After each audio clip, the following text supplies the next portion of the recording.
ان المتقین فی جنات وعیون، اب وہی سائملٹینیس کنٹراسٹ کہ جب جہنم والوں کا تذکرہ ہوا تو متقین کا بھی،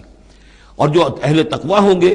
فی جنات وعیون، وہ ہوں گے جنتوں میں، باغات میں اور چشموں میں، ادخلوها بسلام آمنین، ان سے کہا جائے گا داخل ہو جاؤ ان باغات میں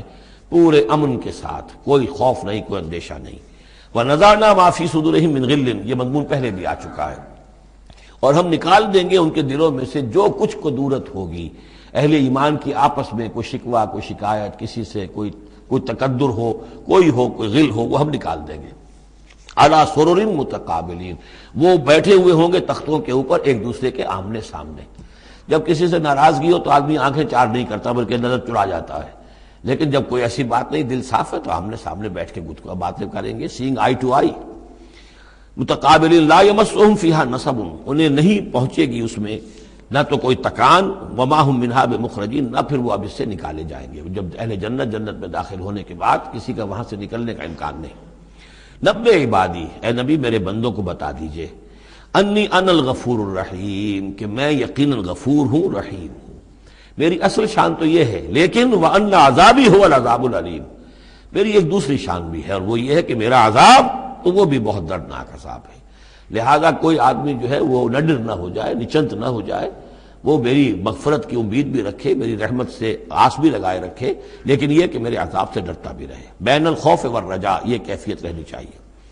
وَنَبِّئْهُمْ عَنْ ضَيْفِ ابراہیم، اور ذرا ان کو بتا دیجئے حالات ابراہیم کے جو مہمان آئے تھے ان کے بارے میں، وہی جو پہلے ہم پڑھ چکے ہیں سورہ ہود میں۔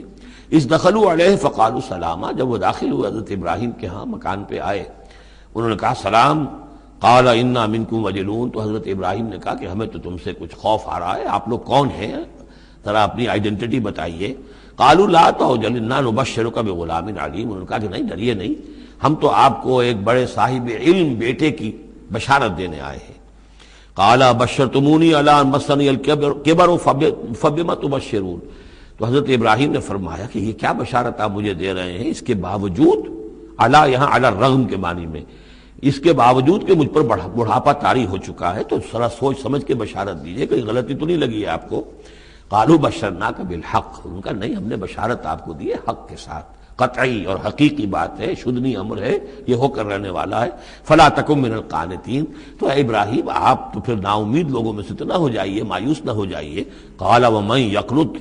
یقنط من رحمت ربہ الا الضالون، تو حضرت ابراہیم نے کہا کہ ہاں یہ بات تو آپ صحیح کہہ رہے ہیں، اللہ تعالیٰ کی رحمت سے مایوس تو صرف وہی ہو سکتے ہیں جو گمراہ ہوں۔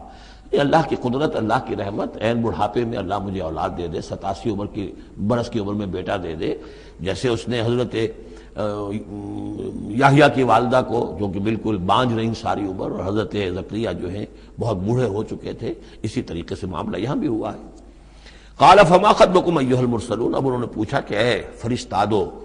اے جو بھیجے گئے ہو، ایلچی ہو، تمہارا کیا معاملہ ہے، یعنی کس قدر جا رہے ہو، کیا قصد ہے، کیا ارادہ ہے۔ قالوا انا ارسلنا الی قوم مجرمین، انہوں نے کہا کہ ہمیں بھیجا گیا ہے ایک مجرم قوم کی طرف، الا آل لوط، سوائے آل لوط، لوط کے گھر والوں کو، اس کے گھر والوں کو تو ہم بچا لیں گے، انا لمنجوہم اجمعین، ان سب کو ہم بچا لیں گے، نجات دیں گے، الا امرأتہ، اس میں بھی ایک استثناء ہے، سوائے اس کی بیوی کے، قدرنا انہا لمن الغابرین، ہم نے یہ اندازہ کر لیا ہے، یہ اندازہ ہے کہ وہ جو ہے پیچھے رہنے والوں میں سے ہوگی۔